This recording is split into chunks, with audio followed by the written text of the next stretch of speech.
आजकल के दौर में कुछ लोग ऐसे भी हैं जो थोड़ी सी भी प्रॉब्लम होने पर आत्महत्या कर लेते हैं, लेकिन उनके बारे में सोचिए जरा, जो लोग अपनी आखिरी सांस तक मौत से लड़ते हैं। और आज का केस कुछ ऐसा ही होने वाला है जिसके अंदर एक व्यक्ति ने अपनी आखिरी सांस तक लड़ा, उसने अपनी मौत को भी हरा दिया।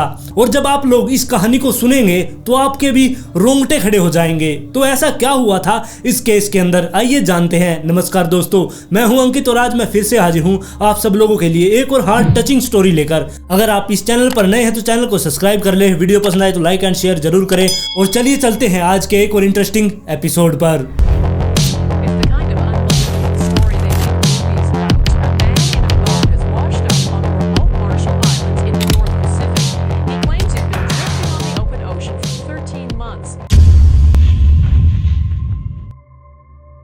नवंबर 2012 मैक्सिको, जहां पर एक मछुआरा रहा करता जिसका नाम जॉन सल्वाडोर था। वो वहां पर एक छोटी सी नाव लेकर समुद्र के अंदर जाया करता और 2-3 दिन तक वो वहां पर मछलियां वगैरह पकड़कर वापस से किनारे पर आ जाया करता, जिसके बाद वो उन मछलियों को बेच दिया करता मार्केट के अंदर जाकर। और उन्हीं मछलियों से जो उसको पैसे मिला करते उनमें से आधे वो रख लिया करता, बाकी के पैसे वो जिसकी वो बोट हुआ करती, मतलब कि जो उसका मालिक था, उसको दे दिया करता। ऐसे करके उसकी जिंदगी अच्छे से चल रही थी।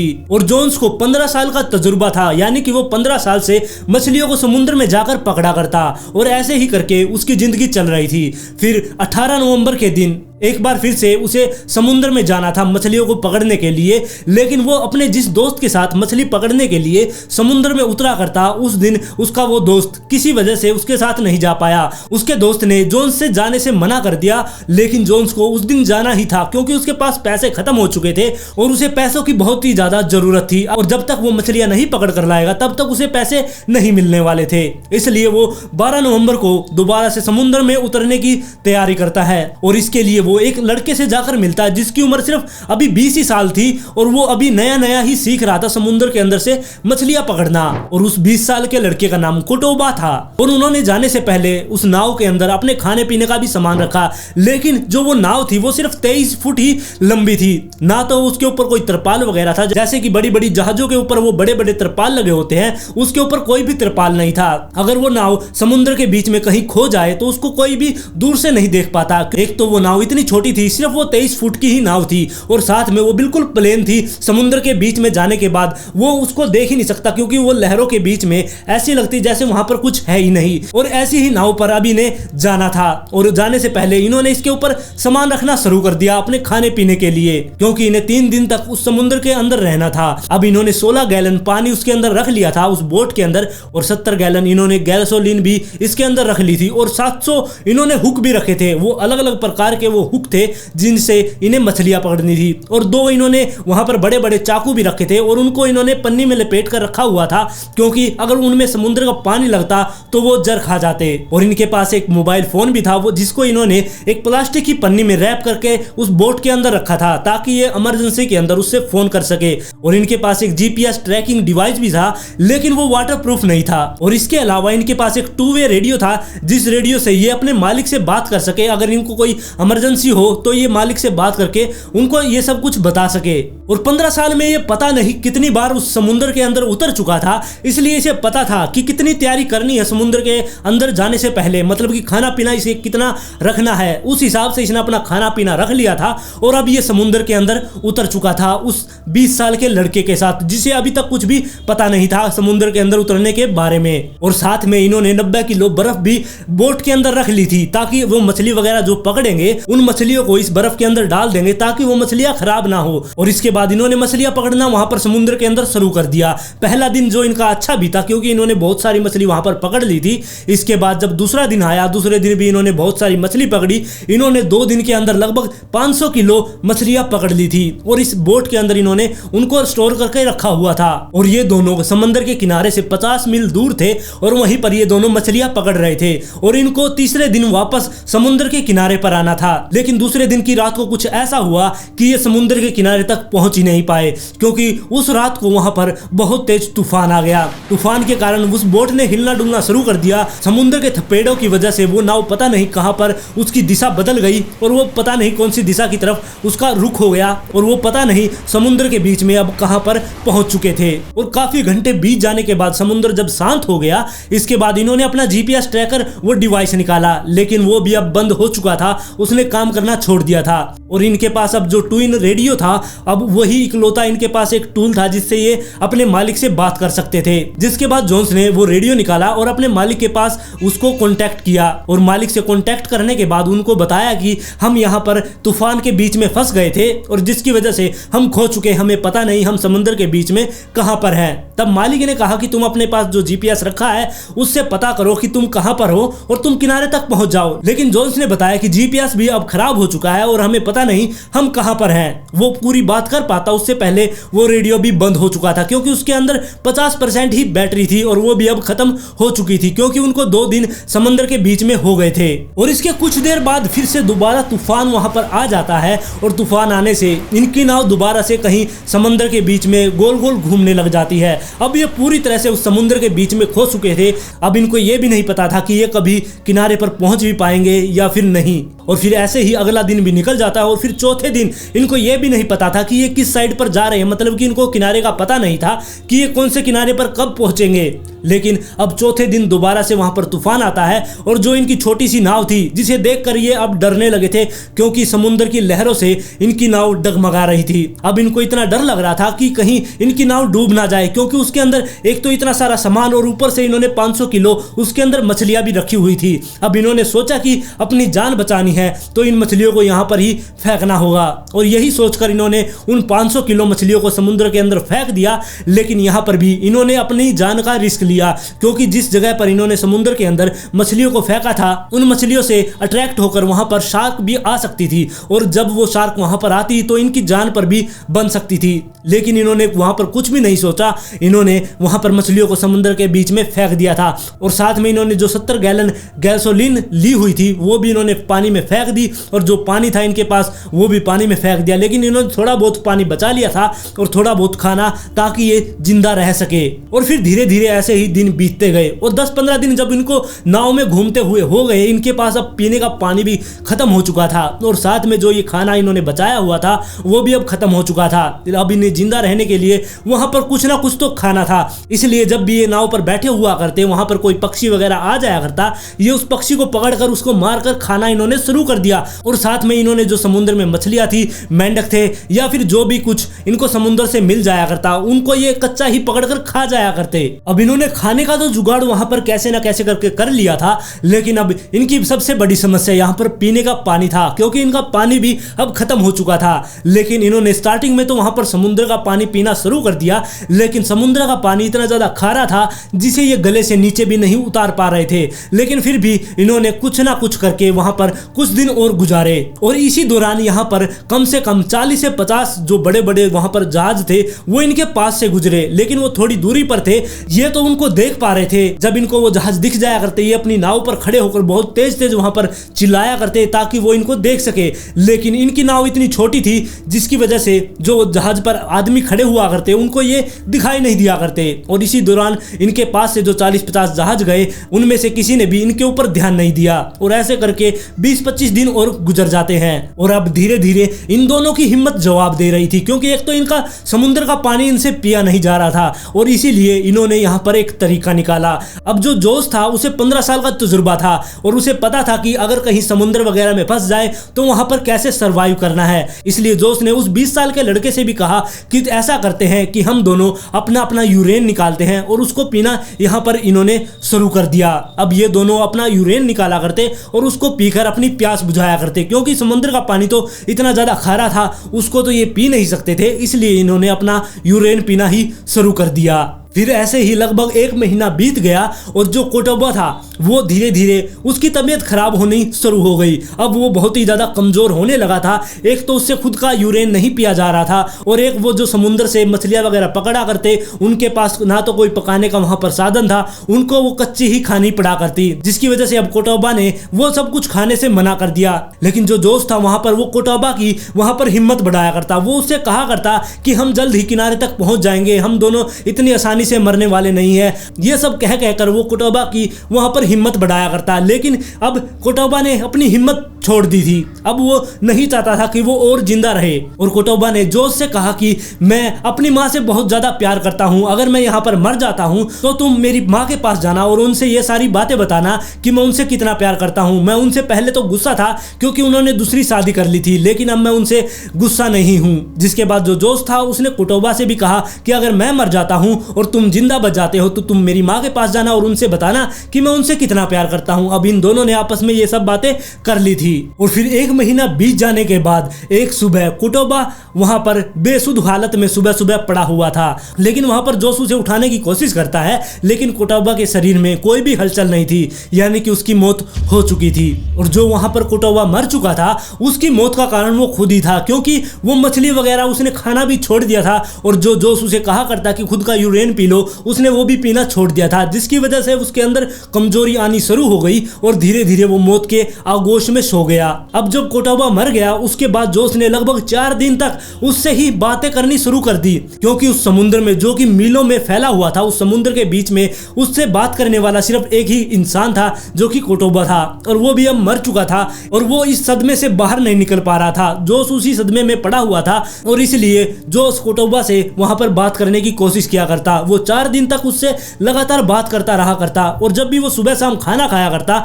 वो कोटोबा के लिए भी वहां पर खाना रख दिया करता और उससे कहा करता कि तुम्हें अभी भूख नहीं है तो तुम बाद में खा लेना। और फिर ऐसे ही 4 दिन बीत जाने के बाद जोश ने खुद ही सोचा कि मैं अगर इससे ऐसे ही बातें करता रहा तो मैं भी पागल हो जाऊंगा। और इसके बाद वो वहां पर बहुत ही ज्यादा रोना शुरू कर देता है। वो काफी देर तक वहां पर रोता है और रोने के बाद उसने कोटोबा की लाश को समुद्र में फेंक दिया। अब जोश ने ठान लिया था कि वो मरते दम तक यहाँ पर लड़ेगा, उसकी आखिरी सांस तक लड़ेगा और वो जिंदा यहाँ से बाहर निकलेगा। और फिर धीरे धीरे ऐसे ही जोश के भी दिन वहां पर कटने लगे और वो भी मछली वगैरह खाकर अपने दिन काट रहा था। और 15 साल से वो समुद्र के बीच में रहा करता तो उसे पता था कि अपने दिन और रात को कैसे गिनना है। वो सुबह और शाम को जब सूरज और चांद को देखा करता तो नाव के अंदर एक निशान बना दिया करता ताकि उसे पता चलता रहे कि कितने दिन उसे समुद्र के बीच में रहते हुए हो गए हैं। और फिर एक रात को ऐसे ही जोश बोट के अंदर सोया हुआ था, तभी उसे बादलों की गड़गड़ाहट की आवाज सुनी। उसकी आंखें खुली और उसने ऊपर देखा कि ऊपर बिजलियां चमक रही हैं और बादलों को देखकर उसके अंदर एक अजीब सी ही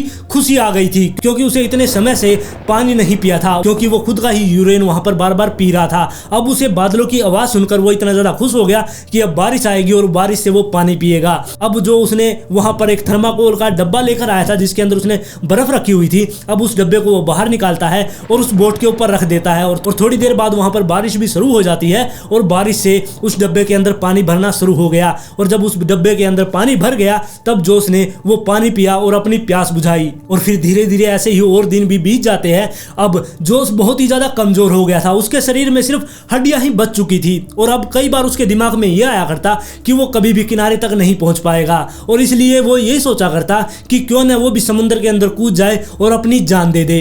लेकिन फिर भी वो हिम्मत किया करता और खुद को ही ये कहा करता कि कोई बात नहीं, कुछ दिन और हम जल्द ही किनारे तक पहुंच जाएंगे।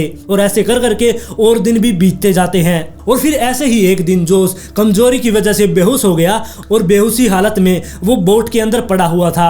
लेकिन उसे एकदम से ऐसी आवाज आने लगी जैसे कि पंछी ऊपर चहका रहे हैं। उसे पंछियों की वहां पर आवाज आनी शुरू हो गई, जिसके बाद वो अपनी थोड़ी थोड़ी आंखें खोलता है और उसे अपने सर के ऊपर पंछी घूमते हुए दिखाई देते हैं। अब वो पंछियों को देखकर थोड़ा खुश हुआ, क्योंकि बीच समंदर में तो कोई पंछी हो नहीं सकते, इसलिए उसने सोचा कि वो शायद हो सकता है किसी समुद्र के किनारे पर पहुंच चुका है और अब किनारे पर वो पंछी वहां पर चहक रहे हैं। जिसके बाद वो हिम्मत करके उस बोट में थोड़ा उठने की कोशिश करता है और वो अपनी गर्दन घुमाकर देखता है। सामने ही थोड़ी दूरी पर एक किनारा था। उस किनारे को देखने के बाद उसके मन में एक अजीब सी ही खुशी आ गई, मानो कि उसके शरीर के अंदर एक अलग सी ही पावर आ गई हो। जिसके बाद वो उस नाव को लेकर उस किनारे की तरफ चल पड़ा। वो उस किनारे की तरफ अपनी नाव को इतनी तेजी से ले जा रहा था था, लेकिन किस्मत को कुछ और ही मंजूर था।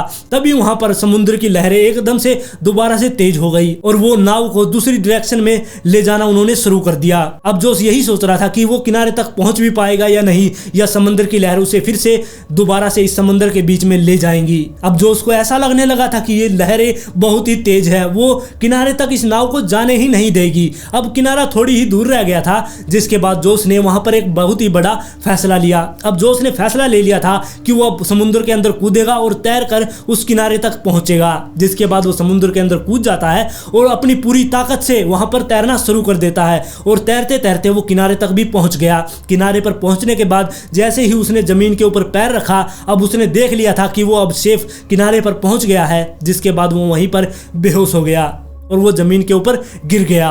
और जिस आइलैंड पर ये पहुंचा था उसका नाम मार्शल आइलैंड था और ये आइलैंड न्यूजीलैंड के पास था। एनी और असल नाम के पति पत्नी इस टापू पर आया करते। वो यहाँ से नारियल वगैरह तोड़कर मार्केट में बेचने के लिए यहाँ से नारियल तोड़ने आया करते। इसके बाद वो दोनों पति पत्नी वहां पर पहुंचते हैं किनारे पर, और किनारे पर जाते ही उन्होंने देखा कि एक समुद्र के किनारे पर एक शख्स जो कि उल्टा पड़ा हुआ है। अब वो दोनों पति पत्नी उसके पास जाते हैं और उसको देखकर वो समझ चुके थे कि ये आदमी जो है ये समुद्र में कहीं दूर से तैरता हुआ यहाँ तक पहुंचा है। जिसके बाद उन्होंने उसको पलटा, मतलब कि उन्होंने उसको सीधा किया।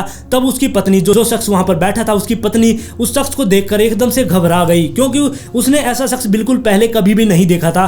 क्योंकि एक तो उसके शरीर पर बिल्कुल भी मांस नहीं था, उसके शरीर पर बिल्कुल हड्डियां हड्डियां चमक रही थी, और साथ में उसके बाल और उसकी दाढ़ी इतनी बढ़ चुकी थी क्योंकि वो इतने टाइम से उस समुद्र के बीच में फंसा हुआ था। और अब जो उसका पूरा हुलिया बदल चुका था, और ये हुलिया बदलने का कारण ये था क्योंकि वो समुद्र से अब जब टापू के ऊपर आया था, अब उसे 438 दिन हो गए थे समुद्र में तैरते हुए। यानी कि वो 438 दिन उस समुद्र के बीच में फंसा रहा और जिंदा रहने की वहां पर कोशिश करता रहा, और 438 दिन पूरे होने के बाद वो समुद्र के किनारे पर अब पहुंचा था, जिसकी वजह से उसका ऐसा हुलिया बना हुआ था। और इसके कुछ देर बाद जोश एकदम से होश में आया, और होश में आते ही वो पागलों की तरह उनसे बात करने लगा। वो वहां पर बहुत तेज तेज उनको कुछ कुछ बातें बता रहा था, लेकिन उन दोनों पति पत्नी को उसकी भाषा समझ नहीं आ रही थी, क्योंकि वो दोनों इंग्लिश जाना करते और जो जोश था उसे इंग्लिश नहीं आया करती। लेकिन फिर भी वो 5 से 6 मिनट तक उनके सामने कुछ कुछ बोलता रहा, क्योंकि उसे लगभग 14 महीने समुद्र के बीच में गुजार दिए थे। वो किसी से बात भी नहीं कर पाया था।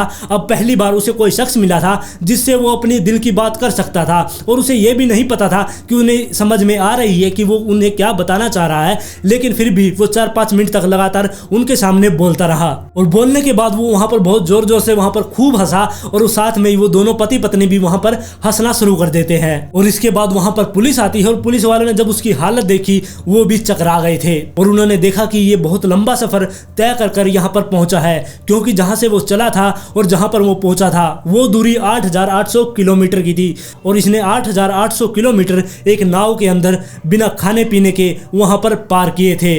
इसके बाद जो उसको वहां पर हॉस्पिटल में ले जाया जाता है, और वहां पर उसका ट्रीटमेंट शुरू हो जाता है, और वहीं पर एक शख्स थे जो कि अमेरिकन एम्बेसडर थे।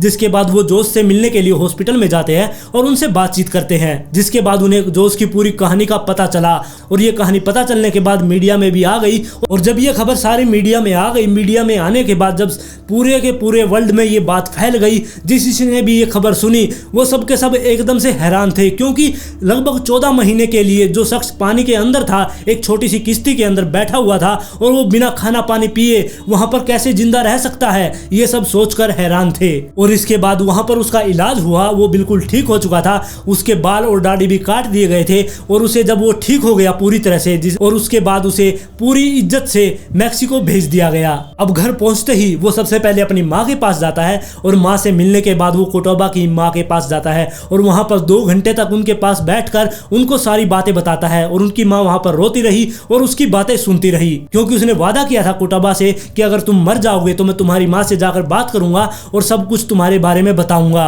और फिर वहां पर 2 घंटे बिताने के बाद वो वापस से अपने घर पर आता है, और घर पर रहना उसने शुरू कर दिया था। और घर पर आने के बाद उससे बहुत सारे मीडिया चैनल वाले मिलने आए, बहुत सारे चैनलों पर उसकी कहानी सुनाई गई, और उसने इस कहानी से बहुत सारे पैसे भी कमाए। और साथ में जो डॉक्टर ने उसका इलाज किया था, उस डॉक्टर ने कहा था कि तुम इसे कभी भी अकेला मत छोड़ना, क्योंकि जो 14 महीने ये समुद्र के बीच में अकेला रहा है, उस समुद्र के पानी की वजह से इसके दिमाग में उस समुद्र की दहशत बैठ गई है। और जब ये अकेला होगा उस टाइम पर कुछ भी ये नहीं कह सकते कि इसके दिमाग में क्या चलेगा और ये खुद के कुछ भी नुकसान पहुंचा सकता है। लेकिन फिर भी उसकी जिंदगी चल रही है। वो रात को सोता है तब भी लाइट जलाकर सोता है, और जब से ये हादसा हुआ और आज तक भी वो अकेला नहीं रहा है। वो किसी ना किसी के साथ हमेशा रहता है और साथ में उसे पानी से बहुत ज़्यादा डर लगने लगा है। वो कभी भी अब दोबारा समुद्र में नहीं गया है और ऐसे ही उसकी ज़िंदगी चल रही है। और जोश की इसी कहानी की वजह से जोश ने दुनिया को ये बता दिया कि अगर इंसान चाहे तो वो कुछ भी कर सकता है, वो मौत को भी हरा सकता है। और जब इस कहानी के बारे में दोबारा से सोचा जाता है तब यही दिमाग में आता है कि कोई इंसान 14 महीने तक कैसे समुद्र के बीच में रह सकता है, लेकिन एक इंसान ने ये सब कुछ करके दिखाया। और आज की कहानी में बस इतना ही। आप लोग इस कहानी के बारे में अपनी राय मुझे कमेंट सेक्शन में जरूर दें। अगर आप इस चैनल पर नए हैं तो चैनल को सब्सक्राइब कर लें, वीडियो पसंद आए तो लाइक एंड शेयर जरूर करें, और जल्द ही मिलते हैं ऐसे ही एक और इंटरेस्टिंग एपिसोड के साथ।